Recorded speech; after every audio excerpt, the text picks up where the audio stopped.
അമ്മേ, എന്താ പറ്റി? അറിയില്ല മോനെ. സന്തോഷത്തോടെ ചിരിച്ചു കളിച്ചിരുന്ന കുട്ടിയാ. റൂമിൽ പോയി ഫ്രഷ് ആയിട്ട് വരാമെന്ന് പറഞ്ഞു പോയി. കുറേ ആയിട്ടും കാണാത്തതുകൊണ്ട് ഫുഡ് കഴിക്കാൻ ദക്ഷി വിളിക്കാൻ പോയതാ. ചെന്നപ്പോൾ കട്ടിൽ വായ നുരയും പതയും വന്ന് അനക്കില്ലാതെ കിടക്കുന്നു. ധ്രുവാകെ മരവിച്ച അവസ്ഥയിൽ കസേരയിലിരുന്നു. അപ്പോഴേക്കും വിഷ്ണുവും വന്നു. വിഷ്ണുവിനോട് ദക്ഷിയെല്ലാം പറഞ്ഞു. അവനും ആകെ വിഷമിച്ചിരുന്നു. ഡോക്ടർ പുറത്തേക്ക് വന്നു. എല്ലാവരുമായി ചോദിച്ചു, ഇതിനു മുന്നേ കുട്ടിക്ക് ഇതുപോലെ വന്നിട്ടുണ്ടോ? പ്രിയ വേഗം വിഷ്ണുവിനെ നോക്കി അവനോട് ചോദിച്ചു, മോന് വിഷ്ണു, ഇതിനു മുന്നേ നിവിക്ക് ഇങ്ങനെ വന്നിട്ടുണ്ടോ? എനിക്കറിയില്ല, വിഷ്ണു തലകുനിച്ച് പറഞ്ഞു. അവന് സ്വയം പുച്ഛം തോന്നി. ഡോക്ടർ, വന്നിട്ടുണ്ട്. ഇതിനു മുന്നേ നിവിക്കിങ്ങനെ വന്നിട്ടുണ്ട്. എല്ലാവരും അവൻ അമ്പാരെന്ന് നോക്കി. എപ്പോഴാണ് വന്നത്? കുട്ടിക്കാലം മുതലാണോ അതോ അടുത്തെപ്പോഴാണോ? ഡോക്ടർ, കുട്ടിക്കാലത്തല്ല, ഇടയ്ക്ക് നിവിക്കൊരു ഷോക്ക് ഉണ്ടായി. ആ സംഭവം നടന്ന അന്ന് മുതലാണ്. പിന്നെ കല്യാണത്തിന് ശേഷം അങ്ങനെയൊന്നും വന്നിട്ടില്ല. ഇതിപ്പോൾ എൻ്റെ അറിവിൽ 2ാമത്തെ വട്ട. അന്ന് ഹോസ്പിറ്റലിൽ കാണിച്ചില്ലേ? ഡോക്ടർ, അന്ന് അവളുടെ അടുത്ത് ആരും ഉണ്ടായിരുന്നില്ല. പിന്നെ അന്ന് അങ്ങനെ ഉണ്ടത് അറിഞ്ഞാൽ തന്നെ ഇപ്പോൾ റീസെൻ്റ് ആയിട്ടാ. ആളിപ്പോൾ ഓക്കെയാണ്. ആളിപ്പോഴും എന്തോ പ്രശ്നത്തിലാണ്. സംസാരിക്കാനൊന്നും തയ്യാറാവുന്നില്ല. ചലിക്കാതെ മറ്റെവിടെയോ നോക്കി ഒരേ കിടപ്പ് കിടക്കുക. നിങ്ങൾ പോയി എന്താ കാര്യമെന്ന് ഒന്ന് തിരക്ക്. എന്തായാലും സോൾവ് ചെയ്യണം കേട്ടോ. അല്ലെങ്കിൽ ആ കുട്ടിയുടെ മനസ്സിൽ അത് കിടന്ന് പെരുക്കി വീണ്ടും ജന്നി വരാൻ സാധ്യതയുണ്ട്. ഡോക്ടർ പറഞ്ഞിട്ട് പ്രിസ്ക്രിപ്ഷൻ ധ്രുവിൻ്റെ കയ്യിൽ കൊടുത്തു. ധ്രുവ് അത് മേടിച്ച് മെഡിക്കൽ സ്റ്റോറിലേക്ക് ഓടി. എത്രയും വേഗം മരുന്ന് മേടിച്ചു കൊണ്ടുവന്ന് നിവിയെ കാണുന്നായിരുന്നു ചിന്ത. ധ്രുവ് വേഗം മെഡിക്കൽ സ്റ്റോറിൽ പോയി മരുന്ന് മേടിച്ച് തിരിച്ചു വന്നു. റൂമിൽ വന്നപ്പോഴേക്കും കണ്ടത് നിവിയുടെ ചുറ്റിനും എല്ലാവരും ഇരിക്കുന്നതാണ്. എല്ലാവരും മാറിയതും തിരിഞ്ഞത് എന്തൊക്കെയോ ചോദിക്കുന്നു. നിവി ദൂരേക്ക് നോക്കി കിടക്കുന്നു. ഒന്നും പറയാതെ ധ്രുവ് അകത്തേക്ക് കയറി. എന്താ ഇവിടെ? നിവേദ്യ, ഒന്ന് ഓക്കെ ആകട്ടെ, എന്നിട്ട് പോരെ ചോദ്യങ്ങൾ, അവൻ ഗൗരവത്തോടെ ചോദിച്ചതും എല്ലാവരും വാടച്ചു. പക്ഷെ അവൻ്റെ ശബ്ദം കേട്ടതും നിവി അവനെ തന്നെ നോക്കി. അവളുടെ കണ്ണുകൾ അവനെ കാണാൻ കൊതിച്ചെന്ന പോലെ തിളങ്ങി. അവളുടെ മുഖം കണ്ടാലേ അറിയാം അവനോട് എന്തൊക്കെയോ പറയാനുണ്ടെന്ന്. ധ്രുവ് അവളെ നോക്കിയൊന്ന് കണ്ണ് ചിമ്മി. അവളുടെ അടുത്ത് നിന്ന് പ്രിയ എഴുന്നേറ്റു മാറിക്കൊടുത്തതും ധ്രുവ് അവിടെ ഇരുന്നു. ധ്രുവ് അവളുടെ തലയിൽ അരുമയായി തലോടി. അവൾ അവൻ്റെ കൈ പിടിച്ചു അവളുടെ കവിളിലേക്ക് വെച്ചു. എന്നിട്ട് അവൻ്റെ ഉള്ളം കൈയിലേക്ക് തല വെച്ചു കണ്ണുകൾ അടച്ചു. അവൻ മറു കൈ കൊണ്ട് അവളുടെ തലയിൽ തലോടി മെല്ലെ മെല്ലെ മെല്ലെ. അവൾ പൂർണ്ണമായും മയങ്ങുന്നത് വരെ അവൻ അവളെ തന്നെ നോക്കിയിരുന്നു. എല്ലാവരും അത് കണ്ട് പുറത്തേക്ക് പോയി. എല്ലാവരും പോയെന്ന് മനസ്സിലായതും ധ്രുവ് അവളുടെ കവിൽ നിന്നും കൈ മാറ്റാതെ അവളുടെ അടുത്തേക്ക് കിടന്നു. അവൻ്റെ മനസ്സിൽ പല സംശയങ്ങളും കടന്നുപോയി. അവൻ ഉറപ്പായിരുന്നു നിവിക്കിങ്ങനെ പറ്റണമെങ്കിൽ തക്കതായി എന്തോ നടന്നിട്ടുണ്ടെന്ന്. അതുകൊണ്ട് തന്നെ അവൻ പലതും മനസ്സിൽ ഉറപ്പിച്ചു. നിവി ഉണർന്നപ്പോൾ അവളുടെ കഴുത്തിൽ ശ്വാസം അടിക്കുന്നുണ്ടായിരുന്നു. അവളൊന്ന് പുഞ്ചിരിച്ചു. അവൻ്റെ അടുത്തേക്ക് കുറച്ചുകൂടി ഇറുകിക്കിടന്നു. അത് മനസ്സിലായതും ധ്രുവ് അവൾ വീണ്ടും അവളിലേക്ക് ചേർത്ത് കിടത്തി. 2 പേരുടെയും കണ്ണുകൾ അടഞ്ഞു. 2 പേരും മയങ്ങിയിരുന്നു. ഡോക്ടർ നിവിക്ക് എങ്ങനെയുണ്ടെന്ന് അറിയാൻ വേണ്ടി റൂമിലേക്ക് കയറിയതാണ്. കയറിയ അതേ സ്പീഡിൽ തന്നെ തല ചൊറിഞ്ഞുകൊണ്ട് പുറത്തേക്ക് ഇറങ്ങിയതും എല്ലാവരും നെറ്റിച്ചുളിച്ചു. ഡോക്ടർ ഒന്ന് ചമ്മി എല്ലാവരെയും നോക്കി ചിരിച്ചിട്ട് അവിടെ നിന്ന് പോയി. മഹാദേവൻ പ്രിയയെ നോക്കി എന്താണെന്ന് മുഖം കൊണ്ട് ചോദിച്ചു. പ്രിയ അറിയില്ലെന്ന് 2 ഷോൾഡർ മുകളിലേക്ക് പൊക്കി കാണിച്ചു. പ്രിയ അകത്തേക്ക് കയറാൻ പോയപ്പോഴേക്കും മഹാദേവൻ തടഞ്ഞു. അവർ കുറച്ചേരം ഒറ്റയ്ക്ക് സമയം ചിലവഴിക്കട്ടെ. വീണ്ടും സമയം കടന്നു പോയി. ഒരു നേഴ്സ് വന്നു. നേഴ്സ് കതക് നോക്ക് ചെയ്തു. പക്ഷെ അനക്കൊന്നും ഉണ്ടായില്ല. ആകെ അവർക്ക് എന്ത് ചെയ്യണമെന്നറിയില്ല. ഇഞ്ചക്ഷൻ എടുക്കാൻ സമയമായി. എല്ലാവരും പരസ്പരം അങ്ങോട്ടും ഇങ്ങോട്ടും നോക്കുന്നുണ്ട്. കൊട്ടിയിട്ടൊന്നും ഒരു കാര്യമില്ലെന്ന് മനസ്സിലായതും പ്രിയ 2ഉം കൽപ്പിച്ച് കതക് തുറന്നു. ധ്രുവ് നിവിയുടെ അടുത്ത് കിടക്കുന്നുണ്ട്. നിവി അവൻ്റെ ഉള്ളം കയ്യിൽ തന്നെ കവിളും വെച്ച് കിടക്കുന്നുണ്ട്. 2ആളും നല്ല മയക്കത്തിലാണെന്ന് കണ്ടാലേ അറിയാം. പ്രിയ അകത്തേക്ക് കയറി. അപ്പോഴേക്കും മറ്റുള്ളവരും കതവിലൂടെ എത്തി നോക്കി. എല്ലാവരുടെയും ചുണ്ടിൽ നിറഞ്ഞ പുഞ്ചിരിയായിരുന്നു. പ്രിയ ധ്രുവിൻ്റെ കയ്യിൽ തട്ടി വിളിച്ചു. ധ്രുവ് വേഗം എഴുന്നേൽക്കാൻ ശ്രമിച്ചപ്പോഴാണ് നിവിയുടെ മുഖം തൻ്റെ കയ്യിലാണെന്ന് ഓർത്തത്. അവൻ പതുക്കെ ശ്രദ്ധയോടെ കൈ കവളിൽ നിന്നും മാറ്റി. എന്നിട്ട് എഴുന്നേറ്റു. അവൻ്റെ മുഖത്ത് ചമ്മലൊന്നും ഉണ്ടായിരുന്നില്ല. ഗൗരവം തന്നെയായിരുന്നു. നേഴ്സ് വന്നു. ഇഞ്ചക്ഷൻ എടുത്തതും നിവി വേദന കൊണ്ട് നെറ്റി ചുളിച്ചു. ധ്രുവ് പതുക്കെ പതുക്കെ അവളുടെ തലയിൽ തട്ടിക്കൊടുത്തു. പ്രിയതെല്ലാം നിറഞ്ഞ സന്തോഷത്തിലുപരി ആത്മാഭിമാനത്തോടെ നോക്കി നിന്നു. തൻ്റെ മകൻ എത്ര കെയറിങ്ങോട് കൂടിയാണ് ഭാര്യയെ നോക്കുന്നത്, അച്ഛനെ പോലെ തന്നെ അവർ ഓർത്തു. ധ്രുവ് റൂമിൽ തന്നെ അവളുടെ അടുത്തിരുന്നു. കുറച്ചു കഴിഞ്ഞ് ഡോക്ടർ അങ്ങോട്ടേക്ക് വന്നു. നിവേദിക്കുന്ന ക്ഷീണം ഉണ്ടാകും. നാളെ രാവിലെ ഡിസ്ചാർജ് ചെയ്യാം. ബിപിയും കുറവാണ്. Okay doctor. പിന്നെ എല്ലാവരും നിൽക്കണമെന്നില്ല. കുട്ടിക്ക് കുറവുണ്ടല്ലോ. ഒരാൾ നിന്നിട്ട് മറ്റൊരു വീട്ടിൽ പോകുന്നതാവും നല്ലത്. എല്ലാവരും പരസ്പരം നോക്കി. ധ്രുവ നിവിയുടെ അടുത്ത് തന്നെ സ്ഥാനം ഉറപ്പിച്ചു. എല്ലാവരും കൂടെ റൂമിൽ നിവി ഉണർന്ന് നോക്കിയിരിക്കുന്നുണ്ട്. കുറച്ചു കഴിഞ്ഞ് നിവി കണ്ണ് ചിമ്മി തുറന്നു. ആദ്യം കണ്ടതും അവളെ തന്നെ നോക്കിയിരിക്കുന്ന ധ്രുവിനെയാണ്. അവളുടെ കണ്ണുകൾ തിളങ്ങി. അവളൊന്ന് പുഞ്ചിരിച്ചു. അവനൊന്ന് കണ്ണ് ചിമ്മി കാണിച്ചു. നിവി കണ്ണ് തുറന്നു. എല്ലാവരും നിവിയുടെ അടുത്തേക്ക് വന്നു. എന്താ മോള് പറ്റിയത്? ഒന്നുമില്ല അമ്മേ, ആശുപത്രിയിൽ ഒന്നും വരേണ്ടതില്ലായിരുന്നു, തനിയെ മാറുമായിരുന്നു. അയ്യടാ, നീ കിടക്കുന്ന കിടപ്പ് കണ്ടപ്പോൾ പേടിച്ചു പോയി. ഇതിന് മാത്രം എന്ത് വിഷമം നിനക്ക് വന്നത്? പെട്ടെന്ന് എനിക്ക് എന്ത് വിഷമം? പെട്ടെന്ന് തലകറങ്ങുന്ന പോലെ തോന്നി, അത്രയേ ഉള്ളൂ. അവൾ പറയുന്ന കള്ളമാണെന്ന് ധ്രുവിന് നല്ല ഉറപ്പുണ്ടായിരുന്നു. എന്തോ ഭാഗ്യത്തിനാണ് ദക്ഷയുടെ അമ്മയ്ക്ക് അങ്ങോട്ട് വരാൻ തോന്നിയതും കണ്ടതും. ഇല്ലായിരുന്നു, ഇവരൊന്നും പറ്റിയപ്പോൾ അറിയില്ലായിരുന്നു, അവൻ വേവലാതിയോട് പറഞ്ഞു. നിവിയൊന്ന് പുച്ഛത്തോടെ ചിരിച്ചു. തിരിച്ചു പറഞ്ഞു, കണ്ടില്ലെങ്കിൽ ഒന്നും സംഭവിക്കില്ല. ഇതിനു മുന്നേ എത്രയോ വട്ടം ഇങ്ങനെ വന്നിരിക്കുന്നു. അന്നൊന്നും ആരും കണ്ടില്ലല്ലോ. ഇരുട്ട് മാത്രമായിരുന്നു അതിന് സാക്ഷി. രാവിലാകുമ്പോൾ മാറും. അന്നും ഒരു ധൈര്യം മാത്രമായിരുന്നു, കൂടിപ്പോയ ചാകു എന്ന ധൈര്യം. വിഷ്ണുവിൻ്റെ തല കുനിഞ്ഞു. അതിനേക്കാൾ ഉപരി എല്ലാവരുടെയും കണ്ണുകൾ അറിയാതെ നിറഞ്ഞു. ധ്രുവ അവളെ കലിപ്പിച്ച് നോക്കിയതും നിവി ഒന്ന് പുഞ്ചിരിച്ചു. പക്ഷെ ഇപ്പൊ പേടി എനിക്ക്. ഇപ്പൊ ധൈര്യമില്ല. എനിക്ക് ജീവിക്കണം. ഈ കുടുംബത്തിൽ ജീവിച്ച് കൊതി തീർന്നിട്ടില്ല. ധ്രുവദക്ഷന്റെ ഭാര്യയെ ജീവിച്ച് കൊതി തീർന്നില്ല. എനിക്ക് ജീവിക്കാൻ ഇപ്പൊ കൊതിയ. അവൾ നിറഞ്ഞ പുഞ്ചിരിയോടെ, നിറഞ്ഞ കണ്ണുകളോടെ ധ്രുവിന്റെ മുഖത്തേക്ക് നോക്കിയാ പറഞ്ഞത്. എല്ലാവരുടെ മുഖത്തെ ചിരി വിരിഞ്ഞു. അവൾ ധ്രുവിന്റെ മുഖത്തേക്ക് നോക്കി. എന്തോ അവന്റെ മുഖത്തൊരു ചിരി വന്നു പോയ പോലെ. അതോ തനിക്ക് തോന്നിയതാണോ? അവൾ ചിന്തിച്ചു. ഗൗരവത്തോടെ തന്നെ അവളെ നോക്കി അവൻ എന്തെന്ന് പുരികം പൊക്കി ചോദിച്ചു. അവൾ ഒന്ന് കണ്ണ് ചെമ്മി. നിങ്ങളെല്ലാവരും വീട്ടിൽ പൊക്കൂ, ഞാൻ നിൽക്കാം അവിടെ. അമ്മ പൊക്കൂ, ഞാൻ നിൽക്കാം. നിങ്ങൾക്കെല്ലാവർക്കും ജോലിയുള്ളതല്ലേ? നിങ്ങളെല്ലാവരും പൊക്കൂ, ഞാനിവിടെ നിൽക്കാം. അതൊന്നും വേണ്ട കുഞ്ഞ്, നിങ്ങളെല്ലാവരും പൊക്കൂ, ഞാൻ നോക്കിക്കോളാം മോളെ. പിന്നെ അങ്ങോട്ടും ഇങ്ങോട്ടും നിൽക്കാന്ന ചർച്ചയായി. ചർച്ചയെല്ലാം ബഹളമെന്ന് തന്നെ പറയാം. നിവി ദയനീയതയുടെ ധ്രുവിനെ നോക്കി. ധ്രുവ് കണ്ണിലിറക്കി അടച്ചു. ഇനഫ്! ദേഷ്യത്തോടറിയതും എല്ലാവരും പെട്ടെന്ന് ശബ്ദമായി. ശ്രീദേവിയമ്മ വീട്ടിൽ ചെന്നിട്ട് വിഷ്ണുവിന്റെ കയ്യിൽ ഞങ്ങൾക്കിടാനുള്ള ഡ്രസ്സ് കൊടുത്തു വിടണം. മോനെ അത് ഗെറ്റ് ഔട്ട്! അവന്റെ അലർച്ചയിൽ എല്ലാവരും വേഗം റൂം കാലിയാക്കി. അവൻ ദേഷ്യത്തോടെ തന്നെ കതവ് ചെന്നടിച്ചതും എല്ലാവരും സ്ഥലം കാലിയാക്കി. ധ്രുവ നിവിയുടെ അടുത്തേക്ക് വന്നതും നിവി ചിരിയായിരുന്നു. ചിരിച്ചു കഴിഞ്ഞു നിവി എന്ന് തലയാട്ടി. ഇനി പറ, എന്താ നിവേദ നിന്റെ മനസ്സിലെ പ്രശ്നം? നിവിയുടെ കണ്ണുകൾ നിറഞ്ഞതും അവൻ അവളുടെ നെറ്റിയിൽ ചുണ്ട് പതിപ്പിച്ചു, പിന്നെ കവിളിലും. അപ്പോഴേക്കും ആരോ വാതിൽ തുറക്കുന്ന ശബ്ദം കേട്ട് രണ്ടുപേരും ഞെട്ടി. ഇളിച്ചുകൊണ്ട് നിൽക്കുന്ന ദക്ഷയെ കണ്ടതും ധ്രുവ അവളൊന്ന് കൂർപ്പിച്ചു നോക്കി. സോറി ഏട്ടാ, അമ്മയുടെ പേഴ്സ് ഇവിടെയായിപ്പോയി, അതാ. അവൾ ഇളിച്ചുകൊണ്ട് വേഗം പേഴ്സ് എടുത്ത് പുറത്തേക്ക് ഓടി. നിവിക്ക് ചിരി പൊട്ടി. ധ്രുവ അവളൊന്ന് തുറിച്ചു നോക്കിയതും ചിരി മങ്ങി. അവൻ അവളുടെ അടുത്തേക്ക് ഇരുന്നപ്പോൾ അവളൊന്ന് പതുക്കെ എഴുന്നേറ്റിരിക്കാൻ ശ്രമിച്ചതും ധ്രുവ പുറകിൽ തലയണെടുത്ത് വെച്ചു കൊടുത്തു. നിവി അതിലേക്ക് ചാഞ്ഞിരുന്നു. ഇനി പറ, എന്തെൻ്റെ നാരങ്ങ മിഠായി ഇങ്ങനെ വിഷമിച്ചത്?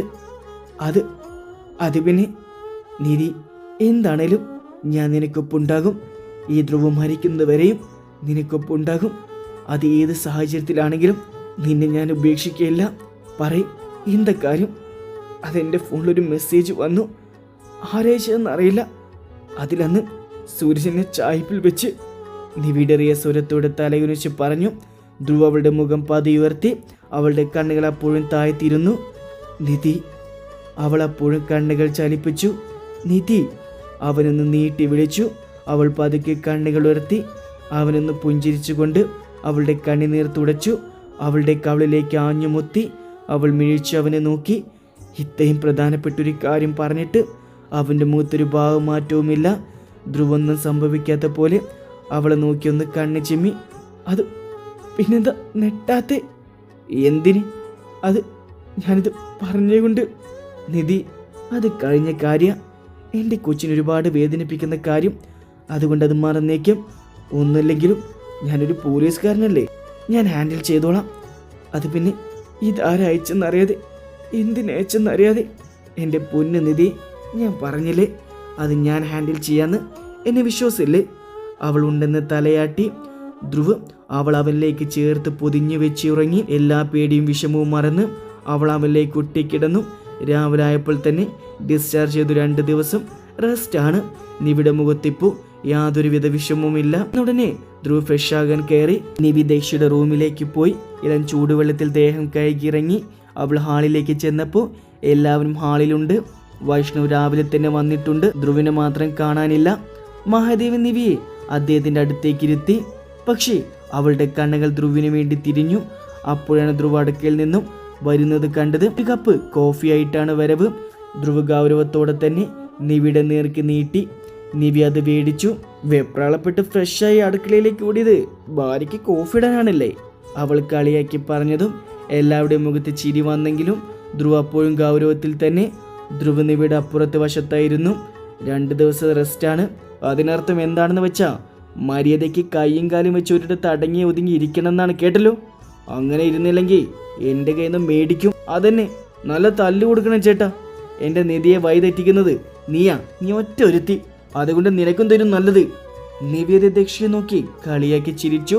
ദക്ഷ ചുണ്ടുകൾ അങ്ങോട്ടും ഇങ്ങോട്ടും കൂട്ടി തല വെട്ടിച്ചു. പിന്നെ പുറത്തുനിന്ന് വരുമ്പോൾ ഐസ്ക്രീമും ജങ്ക് ഫ്രൂട്ട് എന്തെങ്കിലും മാർക്കേലും മേടിച്ചുകൊണ്ട് വരാൻ ഉദ്ദേശമുണ്ടേ. നടക്കില്ല. ഞാൻ 2 ദിവസം ലീവാ. ഇനി 1 മാസത്തേക്ക് വീട്ടിലെ ഫുഡ് മാത്രം മതി. മഹാദേവനിട്ട് കുത്തിയതാണെന്ന് എല്ലാവർക്കും മനസ്സിലായി. മഹാദേവൻ ഇവിടെ ഇല്ലെന്ന മട്ടിൽ വേഗം പത്രം എടുത്ത് വായിക്കാൻ തുടങ്ങി. അത് കണ്ടതും പ്രിയമേശപ്പുറത്തിരിക്കുന്ന കണ്ണാടി എടുത്ത് മഹാദേവന്റെ മുഖത്തേക്ക് വെച്ചു. കണ്ണാടി വെച്ചില്ലെങ്കിൽ നന്നായി വായിക്കാൻ പറ്റില്ല. അവർ ചിരി കടിച്ചു പിടിച്ചു പറഞ്ഞതും മഹാദേവൻ അവരിന്ന് തുറച്ചു നോക്കി. വൈഷ്ണുവിന് ആദ്യമായിട്ടായിരുന്നു ഇങ്ങനെയൊക്കെയുള്ള അനുഭവം. ആദ്യമായിട്ടാണ് എല്ലാവരും ഒരു വീട്ടിൽ ഇങ്ങനെയൊക്കെ സംസാരിക്കുന്നത് കാണുന്നത്. ഇതാണല്ലേ കുടുംബം? അവൻ്റെ മനസ്സ് അവനോട് തന്നെ ചോദിച്ചു. അപ്പോഴേക്കും ആരോ കോളിംഗ് ബെല്ലടിച്ചു. ശ്രീദേവി അമ്മ ചെന്ന് വാതിൽ തുറന്നു. ദേവിയമ്മ നെറ്റിച്ചുളിച്ചു. അപ്പോഴേക്കും ആളകത്തേക്ക് കയറിയിരുന്നു. ആളെ കണ്ടതും ധ്രുവിൻ്റെ മുഖം ചുവന്ന് തുടുത്തു. ദേഷ്യത്താൽ വലിഞ്ഞു മുറുകി. എല്ലാവരും ധ്രുവിൻ്റെ മുഖത്തേക്കാണ് ശ്രദ്ധിച്ചത്. അവൻ്റെ മുഖഭാവം കണ്ടപ്പോഴേ എല്ലാവരും ആകെ എന്ത് ചെയ്യണമെന്നറിയാതെ കുഴങ്ങി. മഹി മുന്നോട്ടേക്ക് നടന്നു. അത് പിന്നെ ഇന്നലെ വൈഷ്ണുവിനെ വിളിച്ചപ്പോൾ നിവി ഹോസ്പിറ്റലാണെന്ന് അറിഞ്ഞു. അതൊന്ന് കാണാമെന്ന് കരുതി വന്നത്. അതിനെന്താ മോനെ? മോനിരിക്കും. പ്രിയധുവിനെ ഒന്ന് പാളി നോക്കിയിട്ട് മാഹിയോടായി പറഞ്ഞു. ധ്രുവ് ഗൗരവത്തോടെ വെറുതെ ഫോണിൽ നോക്കിയിരുന്നു. നിവി ധ്രുവിനെ ഒന്ന് പാളി നോക്കി. അവൾക്ക് എന്ത് ചെയ്യണമെന്നറിയില്ലായിരുന്നു. നിവി എങ്ങനെയുണ്ട്? കുറവുണ്ടോ? കുറവുണ്ട്. പ്രിയ അപ്പോഴേക്കും മാഹിക്കൊരു ഗ്ലാസ് ജ്യൂസ് കൊടുത്തു. മാഹി അത് മേടിച്ച് കുടിച്ചു. മാഹി ഇവിടെ എവിടെയാ താമസം? ഇതിന് ഓപ്പോസിറ്റായി തന്നെ. എവിടെയാ ജോലി? ഇവിടെ ബാങ്കിലാ. കല്യാണം എന്തായി? ഡേറ്റ് എടുത്തു? അടുത്ത മാസം ഡേറ്റ് വരുന്നത്. അതിനു മുന്നേ കുറച്ച് ചടങ്ങുകളുണ്ട്. അടുത്ത ആഴ്ച അതിന് ചെല്ലാൻ അമ്മ പറഞ്ഞിട്ടുണ്ട്. നിവി അവൻ പറയുന്ന കേട്ടിരുന്നു. ധ്രുവ് എഴുന്നേറ്റ് ഒരു ഗ്ലാസ് വെള്ളം എടുത്ത് കൊണ്ടുവന്നു. വീണ്ടും നിവേദിയുടെ അടുത്തേക്കിരുന്നു. നിവി നെറ്റി ചുളിച്ച് നോക്കിയതും അവൻ ഗുളിക അവൾക്ക് നേരെ നീട്ടി. വെള്ളവും. എനിക്കിപ്പോൾ വേണ്ട, പിന്നെ കഴിക്കാം. നിവേദ്യ, ധ്രുവ് ഷാസിനോട് വിളിച്ചതും അവൾ അത് മേടിച്ച് കഴിച്ചു. മുഖം കറിപ്പിച്ചു. അസുഖം വേഗം മാറാനില്ലേ നിധി? ഇത് കഴിച്ച വേഗം ഉറക്കം വരുവതാ. അതിനെന്താ, ഉറങ്ങാലോ. നമുക്ക് ചൂട് ദോശവും സാമ്പാറും കഴിച്ചിട്ട് ഉറങ്ങിക്കളയാം. എല്ലാവരും ഉണ്ടെങ്കിലും അവർക്കതൊന്നും ഒരു ബാധകമായിരുന്നില്ല. ചിലപ്പോൾ ധ്രുവ് ഇങ്ങനെയാണ്. അവളുടെ വാശികളും പരിഭവങ്ങളും ഒരു കൊച്ചുകുട്ടി കാണിക്കുന്ന പോലെ അംഗീകരിച്ചു തിരിച്ച് സമാധാനിപ്പിക്കാറുണ്ട്, അല്ലെങ്കിൽ ശാസിക്കാറുണ്ട്. അതാരുണ്ടെങ്കിലും എവിടെയാണെങ്കിലും ധ്രുവ് അവളുടെ അടുത്തേക്ക് തന്നെ ഇരുന്നു. വീണ്ടും എല്ലാവരും ഓരോന്ന് സംസാരിച്ചു കൊണ്ടിരുന്നു. ധ്രുവ് കേൾവിക്കാരൻ മാത്രമായിരുന്നു. നിവി എല്ലാവരും പറയുന്നത് കേട്ടിരുന്നു. അതിനിടയിൽ പ്രിയ നിവിക്ക് ദോശയും സാമ്പാറും വാരിക്കൊടുക്കുന്നുണ്ട്. കുറച്ച് കഴിച്ചതും പിന്നെ വേണ്ടെന്ന് പറഞ്ഞു. ധ്രുവ് ഒരു ഷാസിനോട് വിളിച്ചതും അവൾ മുഴുവൻ കഴിച്ചു. മഹാദേവന് ഒരു ഫോൺ കോൾ വന്നപ്പോൾ അവിടെ നിന്ന് എഴുന്നേറ്റ് പോയി. നിവി ഇരുന്നിരുന്ന് ധ്രുവിൻ്റെ തോളിലേക്ക് തല ചായച്ചു. മാഹി ഇതെല്ലാം ശ്രദ്ധിക്കുന്നുണ്ടായിരുന്നു. നിവിയുടെ കണ്ണുകൾ പതിയടഞ്ഞു തുടങ്ങി. മാഹി അവളെ തന്നെ നോക്കുമായിരുന്നു. കുപ്പിവളകൾ കയ്യിലിട്ടു. ധാവണിയെടുത്ത് അമ്പലത്തിൽ പോയി വരുന്ന വഴി തന്നോട് വാതൂരാതെ വരമ്പിലൂടെ സംസാരിച്ചു കൊണ്ട് വന്നുകൊണ്ടിരുന്നവൾ അടുത്ത് വരുമ്പോൾ തന്നെ കാച്ചി എണ്ണയുടെ സുഗന്ധം ഉണ്ടാകുമായിരുന്നു. പക്ഷെ ഇപ്പോൾ ആകെ മാറി. അവളുടെ നിറത്തിനൊത്ത ഗ്രേപ്പ് കളർ ഫ്രോക്ക്, മുട്ടിന് താഴ്വരെ ഇറക്കമുടി, മുട്ടിന് താഴ്വരെ ഇറക്കമുടി പൊക്കി കെട്ടിവെച്ചേക്കുന്നു. സിമ്പിളായിരുന്നു. കറുത്ത പൊട്ട്, സിമ്പിൾ മാല, കമ്മൽ, കയ്യിൽ ചെയിനാകെ മാറിയിരിക്കുന്നു. കുറച്ചുകൂടി നിറം വെച്ചു, വണ്ണം വെച്ചതുപോലെ. ഇപ്പോൾ കാച്ചി എണ്ണയുടെ സുഗന്ധത്തേക്കാൾ മറ്റെന്തോ സുഗന്ധമാണ്. ധ്രുവിൽ നിന്നും നിവിയിൽ നിന്നും ഒരേ ഗന്ധം പരക്കുന്ന പോലെ. മഹി നിവിയെ നോക്കിയിരുന്നാണ് അത്രയും ആലോചിച്ചത്. വിഷ്ണു ഒന്ന് തട്ടിയതും അവനൊന്ന് ഞെട്ടി. അപ്പോഴേക്കും കാണുന്നതും ധ്രുവ് ദേഷ്യത്തോട് നോക്കുന്നതാണ്. അവൻ വേഗവും നീര് കുടിച്ചിറക്കിപ്പോയി. എല്ലാവരും ഇതൊക്കെ ശ്രദ്ധിക്കുന്നുണ്ടായിരുന്നു. ധ്രുവ് നിവിയുടെ തല പതുക്കി ഉയർത്താൻ നോക്കിയതും അവളൊന്ന് ചിണുങ്ങി. ധ്രുവ് വേഗം ശ്രദ്ധയോടെ അവളുടെ തലയിലേക്ക് മെല്ലെ മെല്ലെ തട്ടി. എന്നിട്ട് അവളുടെ തലമടിയിലേക്ക് വെച്ചു. മോനെ, നിവി ഉറങ്ങിയെങ്കിൽ റൂമിലേക്ക് കിടത്ത്. ദേവി അമ്മയുടെ റൂമിലേക്ക് കിടത്ത്. ഇപ്പോൾ എടുത്താ അവൾ എണീക്കും. കുറച്ച് നന്നായി ഉറങ്ങട്ടെ, ഞാൻ റൂമിലേക്ക് കിടത്താം. ധ്രുവ് അവളുടെ തലയിൽ പതിയെ ഒരു കൈ കൊണ്ട് തട്ടി. പിന്നെ ഫോണിൽ നോക്കിയിരുന്നു. എന്നാൽ പിന്നെ ഞാൻ ഇറങ്ങട്ടെ. ശരി മഹി. വൈഷ്ണവ്, നീ വരുന്നുണ്ടോ? ഇല്ല, വൈഷ്ണവേട്ടന് ഇവിടെ കുറച്ച് ജോലിയുണ്ട്, വൈകിട്ട് മടങ്ങും. എന്നാൽ പിന്നെ ഞാൻ ഇറങ്ങട്ടെ. ആയിക്കോട്ടെ. മഹി പോയതും എല്ലാവർക്കും കുറച്ച് ആശ്വാസമായി. ധ്രുവ് വല്ലതും പറയുമെന്ന പേടിയായിരുന്നു എല്ലാവർക്കും. അത് ഏകദേശം മാറിക്കിട്ടി. കുറച്ചു കഴിഞ്ഞ് ധ്രുവ് നിവിയെ റൂമിലേക്ക് കിടത്തി. ധ്രുവിൻ്റെ മനസ്സിൽ പല ചോദ്യങ്ങൾ കടന്നുപോയി. അന്ന് ചായ്പിലുണ്ടായിരുന്നത് സൂരജ് നിവിയും മാത്രം. നിവി അറിയാതെ സൂരജ് എടുത്ത വീഡിയോ ആണെങ്കിൽ തന്നെ ആ പെൻഡ്രൈവ് സൂരജ് സൂക്ഷിച്ചതായിരുന്നെന്ന് കരുതാം. അപ്പോൾ ആ പെൻഡ്രൈവ് കിട്ടിയത് മാഹിയുടെ കയ്യിലായിരിക്കുമോ? മാഹിയാണ് ബ്ലാക്ക്മെയിൽ ചെയ്യുന്നതെങ്കിൽ മാഹിക്ക് എങ്ങനെ ഇത്രയും ധൈര്യത്തിൽ ഇവിടെ വന്നിരിക്കാൻ സാധിക്കും? അവൻ പല രീതിയിൽ ഓരോന്ന് ചിന്തിക്കാൻ തുടങ്ങി. നിവി ഉണർന്നപ്പോൾ ധ്രുവ് അവളുടെ അടുത്ത് കിടക്കുന്നുണ്ടായിരുന്നു. നിവി അവനിലേക്ക് ചേർന്ന് കിടന്നു. എണീറ്റോ? വിശക്കുന്നുണ്ടോ? കഴിക്കണ്ടേ? എനിക്കുള്ളവിടെ ഉണ്ടാക്കി തരാൻ പറയോ? ആരോട്? അമ്മയോട്. ഫസ്റ്റ് പഴം കഞ്ഞെങ്കിലും കഴിക്കാൻ പറ്റിയ നല്ലത്. അതെന്താ നിധി, ഇപ്പം രാത്രി 12 മണി കഴിഞ്ഞു, എല്ലാവരും ഉറങ്ങി. ഇത്രയും നേരം ഞാൻ ഉറങ്ങിയോ? അല്ല, നീ ഒറ്റയ്ക്കല്ല, നമ്മളൊത്തായി ഉറങ്ങിയത്. അയ്യോ, ഇനിയിപ്പോൾ എന്തു ചെയ്യും? എനിക്ക് വിശക്കുന്നു. അത്രേ ഉള്ളൂ, ശരിയാക്കാലോ. ധ്രുവ് അവളെയും കൊണ്ട് അടുക്കളയിലേക്ക് പോയി. ധ്രുവ് തന്നെ രാവിലത്തെ മാവ് ഫ്രിഡ്ജിൽ നിന്നും എടുത്ത് ദോശ ഉണ്ടാക്കി കൊടുത്തു. തൽക്കാലം മീൻകറി വെച്ച് അഡ്ജസ്റ്റ് ചെയ്യാൻ പറഞ്ഞ് കറിയും കൊടുത്തു. ദോശ ചൂടുന്നുണ്ടേലും കൂടെ കുറച്ച് ദോശ പിച്ച് നിവിയുടെ വായിൽ വെച്ച് കൊടുക്കും. നിവി സ്ലാവിൻ്റെ പുറത്തിരുന്ന് കഴിക്കുന്നുണ്ട്. നിധി, കുറവുണ്ടോ? ഉണ്ട്, നാളെ മുതൽ പഠിക്കാനൊക്കെ പോകാൻ പറ്റും. ആര് പറഞ്ഞു? നിവേദ്യ പറഞ്ഞു. ധ്രുവ് അവളെ ഒന്ന് തറപ്പിച്ച് നോക്കിയതും നിവി ഒന്ന് ഇളിച്ചു. പിന്നെ നിവേദ്യ പറഞ്ഞു, നാളെ മുതൽ ജോഗിന് പോകാൻ പഠിക്കാൻ പോകാം, കുഴപ്പമൊന്നുമില്ല, അസുഖമെല്ലാം മാറിയെന്ന്. ഓഹോ, അങ്ങനെയൊക്കെ പറഞ്ഞു. എങ്കിൽ നിവേദ്യൻ്റെ കയ്യിൽ നിന്നും അടിപിടിച്ച് കൂട്ടുന്ന പറഞ്ഞേക്കണം കേട്ടോ. നിവി ഒന്ന് ഇളിച്ച് കാണിച്ചു. ധ്രുവ് അവളുടെ കവളുകൾ രണ്ടും പിടിച്ചു വലിച്ചിട്ട് അവളുടെ നെറ്റിയിലേക്ക് മുട്ടി. കുറുമ്പ് കൂടുന്നുണ്ട് കേട്ടോ, മാറ്റിത്തരാൻ ഞാൻ. തെമ്മാടി, നാരകമിട്ടായി നിന്റെ കയ്യിൽ കിട്ടും കേട്ടോ. അപ്പോഴേക്കും ദോശക്കരിഞ്ഞ സ്മെൽ വന്നു തുടങ്ങി. ധ്രുവേഗം അവൾ നിന്നും അകന്നു മാറി ചെന്നപ്പോൾ ദോശ കരിഞ്ഞു. പിന്നെ നിവി ദോശ മതിയെന്ന് പറഞ്ഞു രണ്ടുറങ്ങാൻ പോയി. പക്ഷേ അത്രയും നേരം ഉറങ്ങിയത് കൊണ്ട് ഉറക്കം വന്നില്ല.